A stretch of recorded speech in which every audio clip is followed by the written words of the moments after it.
नमस्कार दोस्तों, क्राइम तक में आपका स्वागत है। मैं हूं सुप्रतिम बनर्जी और हर रोज़ की तरह आज भी मैं हाजिर हूं जुर्म की एक सनसनीखेज कहानी के साथ, जिसे सुनकर आपको बहुत अफसोस होने वाला है। ये कहानी है एक छोटे से बच्चे की जिसका कत्ल कर दिया गया था और ये कहानी है कर्नाटक के बेलगावी ज़िले की। पुलिस ने बिल्कुल एक ब्लाइंड मर्डर का मामला, पुलिस ने कितनी जद्दोजहद के बाद, कितनी तकलीफ से इस केस को सॉल्व किया, कैसे कड़ी दर कड़ी जोड़कर वो गुनहगारों तक पहुंची, ये जब आप जानेंगे तो आपको उस बच्चे के कत्ल के बारे में सुनकर जितना अफसोस हुआ होगा, जब कातिलों के गिरफ्तार होने की कहानी आप सुनेंगे तो आपको थोड़ा सुकून ज़रूर मिलेगा और लगेगा कि हाँ, गुनहगारों को अगर गिरफ्तार कर लिया जाए, अगर उन्हें सज़ा दिलाई जाए तो कम से कम ये एक राहत की बात ज़रूर है। तो आइए शुरुआत करते हैं। मामला कर्नाटक के बेलगावी ज़िले का है और यहाँ एक गांव है होसूर।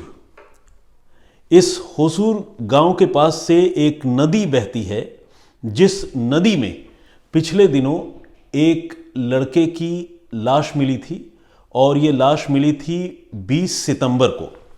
20 सितंबर को नदी में जब डेड बॉडी मिली तो डेड बॉडी का सिर जो है वो गायब था। गांव वालों ने जब ये मंजर देखा तो उन्होंने फ़ौरन पुलिस को कॉल किया। पुलिस मौके पर पहुंची और पुलिस ने ये नोटिस किया कि हाँ, कॉल बिल्कुल सही है, डेड बॉडी थी और डेड बॉडी नदी के पानी में जो है बह रही थी और एक बोरी में उसे बंद करने की कोशिश की गई थी और इत्तेफाक से ये बोरी खुल गई थी उस वक्त, चाहे वो डेड बॉडी ख़राब होने की वजह से हो, डिकम्पोज्ड होने की वजह से हो, लेकिन वो बोरी खुल गई थी। पुलिस ने इस मामले की जांच शुरू की और उस बॉडी को बरामद कर लिया।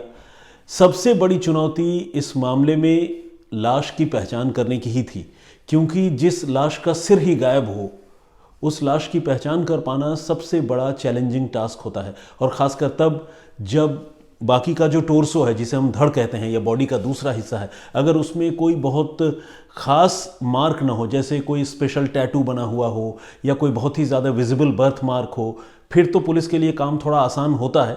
लेकिन जिसमें ये सब चीज़ें भी नहीं होती, वहाँ पुलिस के लिए बहुत मुश्किल होती है। तो जो बेलगावी के एसपी हैं संजीव पाटिल, उन्होंने इस मामले की जांच के लिए एक स्पेशल टीम बनाई और चूंकि मामला एक छोटे से बच्चे के कत्ल का था, पुलिस ने यह तय किया कि वो हर हाल में गुनहगारों तक पहुंचने की कोशिश करेगी। जब पुलिस ने लाश बरामद की तो ये जो धड़ है उस पर भी कोई कपड़े नहीं थे सिवाय एक अंडरवियर के और एक टाई के। जो टाई जो है उस बच्चे की जो लाश थी उसकी कलाइयों पर बंधी हुई थी। तो कपड़े के नाम पर ये दो चीज़ें थी, एक टाई और एक अंडरवियर। पुलिस ने डेड बॉडी बरामद करके पोस्टमार्टम के लिए भिजवाया और ये जो कपड़े थे उन कपड़ों का पुलिस ने बारीकी से मुआयना करना शुरू किया। इन कपड़ों पर पुलिस ने ये नोटिस किया कि जो टाई है उसमें पास के ही एक सरकारी स्कूल का स्टिकर या नाम जो कहें वो प्रिंट किया हुआ था और ये पुलिस के लिए एक बहुत अहम क्लू साबित हुआ। पुलिस जब उस स्कूल में पहुंची और पुलिस ने पता किया तो पुलिस को ये पता चला कि हाँ, उस स्कूल में पढ़ने वाला एक स्टूडेंट जिसकी उम्र तकरीबन 12 साल है, वो 17 सितंबर से गायब है, 17 सितंबर, और ये लाश मिली थी उसके 3 दिन बाद 20 सितंबर को। पुलिस ने अब उसके घर वालों से बात की तो पता चला कि घर वालों ने पास के ही पुलिस स्टेशन में बच्चे की गुमशुदगी की रिपोर्ट भी लिखवाई थी और पुलिस ने, चूंकि मामला बच्चे का था, तो किडनैपिंग का केस दर्ज भी किया था और पुलिस जो है छानबीन कर रही थी। लेकिन इसी बीच वो डेड बॉडी मिल गई और इसके बाद किडनैपिंग का जो केस है वो मर्डर के केस में कन्वर्ट कर दिया गया और जैसा कि आपको पता है पुलिस अब जांच कर रही थी और अब बच्चे की पहचान जो है वो साफ हो चुकी थी। पुलिस ने जब इस बच्चे के परिवार वालों से बातचीत की तो ये पता चला कि बच्चा जो है होसूर में अपने बुआ के घर रहता था। बुआ का भी अपना परिवार था, पति, बच्चे, सब कुछ। और ये जो बच्चा था वो जिस जगह से बिलोंग करता था उस जगह का नाम है वाशप्पा। तो ये जो वाशप्पा इलाका है, यहाँ पर स्कूलिंग की बहुत अच्छी फैसिलिटीज़ नहीं थी और ख़ासकर बच्चे के पिता जो है वो बहुत एफ्लुएंट फैमिली से नहीं थे, तो बच्चे की परवरिश में, उसकी स्कूलिंग में दिक्कत हो रही थी। तो उसे बुआ के घर उन्होंने भेजने का फ़ैसला किया और बुआ भी रेडीली इस बात के लिए एग्री हो गई कि वो उस जूनियर को अपने पास रखेगी और उसे अपने बच्चों के साथ ही पाल पोस करके बड़ा करेगी। तो ये बच्चा कुछ समय पहले अपने बुआ के घर आ गया था और बुआ के घर ही से ही वो स्कूल भी जाता था और इसके बाद ये गायब हो गया और गायब होने के बाद उसकी हत्या हो गई। अब सवाल ये है कि इस बच्चे का कत्ल किसने किया। आइडेंटिफिकेशन तो हो गया, लेकिन इस बच्चे का कत्ल किसने किया। तो जब तफ्तीश के क्रम में पुलिस जो है वो पीछे आती रही एक एक दिन, तो पुलिस को ये पता चला कि 17 सितंबर को ये अपने घर से स्कूल गया था और स्कूल जो है अपनी नई बाईसाइकिल पे सवार होकर गया था। लेकिन ये न तो घर लौटा, न ही इसके बारे में कुछ पता चला। जब घर वालों ने ढूंढने की कोशिश की तो न तो बाईसाइकिल मिली, न स्कूल बैग मिला, कोई भी चीज़ नहीं मिली। हालांकि जब घर वालों से पुलिस को ये जानकारी मिली कि ये अपनी बाईसाइकिल से स्कूल गया था, तो पुलिस ने उस हिसाब से मामले की तफ्तीश शुरू की। आपको जानकर अच्छा लगेगा कि रिमोट एरिया की पुलिस है, ग्रामीण इलाके की पुलिस, लेकिन पुलिस ने ड्रोन का भी सहारा लिया और उस पूरे इलाके में पुलिस ने ड्रोन उड़ाया। ड्रोन उड़ाकर पुलिस कुछ चीज़ों की तलाश कर रही थी। पुलिस जानना चाहती थी कि वो बाईसाइकिल जो है वो कहाँ है, स्कूल बैग कहाँ है, और ख़ासकर बच्चा चूंकि बिहेडेड था, उसकी लाश सिर कटी थी, तो इसीलिए बॉडी तो मिल गया, सिर नहीं मिल पाया था। तो पुलिस जो है ड्रोन के सहारे सिर भी ढूंढने की कोशिश कर रही थी कि कहीं अगर किसी कोने में, किसी गड्ढे में अगर वो सिर पड़ा हुआ मिल जाए तो पुलिस की जांच थोड़ी और आगे बढ़े। तो पुलिस ने ड्रोन भी फ्लाई करा, लेकिन इससे बहुत ज़्यादा फ़ायदा जो है वो पुलिस को उस वक्त नहीं मिल पाया। लेकिन पुलिस को जो बात पता चली, एक बात, वो ख़ास बात ये थी कि बच्चा जिस बाईसाइकिल से स्कूल गया था उसकी कीमत 8,000 रुपये थी।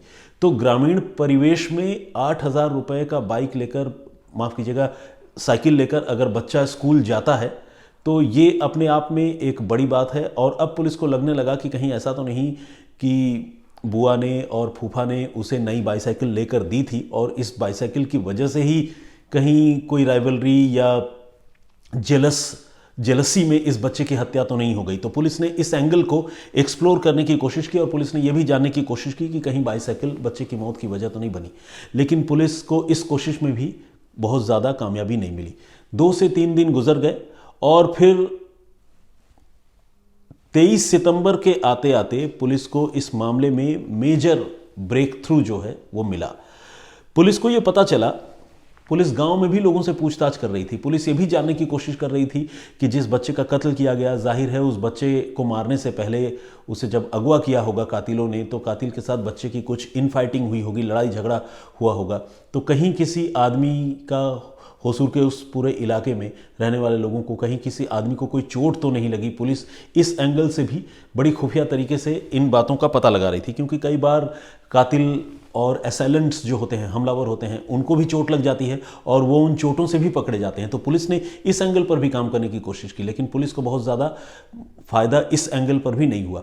लेकिन जिसे कहते हैं कि मैन टू मैन पुलिसिंग या मैन टू मैन मार्किंग के सहारे जो है, जब पुलिस ने ये पता करने की कोशिश की कि ये बच्चा जिस परिवार में रहता है वो उस परिवार के लोग क्या करते हैं, उनका कहाँ आना जाना है, कहाँ उठना बैठना है, तो ये जो एफर्ट था, जिसे हम मुखबिरों की बात कहते हैं, मुखबिरों का जाल कहते हैं, पुलिस के पास मुखबिरों का जाल होता है, इस एफर्ट से पुलिस को फ़ायदा मिला।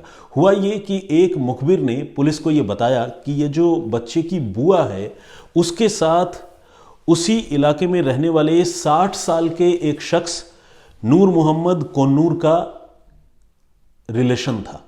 कहने का मतलब ये कि जो उसकी मैरिड बुआ थी, शादीशुदा, बाल बच्चेदार, उसका 60 साल के एक बुजुर्ग आदमी के साथ बड़े घनिष्ठ संबंध थे। और पिछले कुछ दिनों से पता नहीं इस नूर मोहम्मद कोन्नूर और बच्चे की बुआ के बीच में ऐसी कौन सी बात हुई कि बुआ जो है नूर मोहम्मद से दूरी बनाने लगी थी। आप इसे ब्रेकअप कह सकते हैं।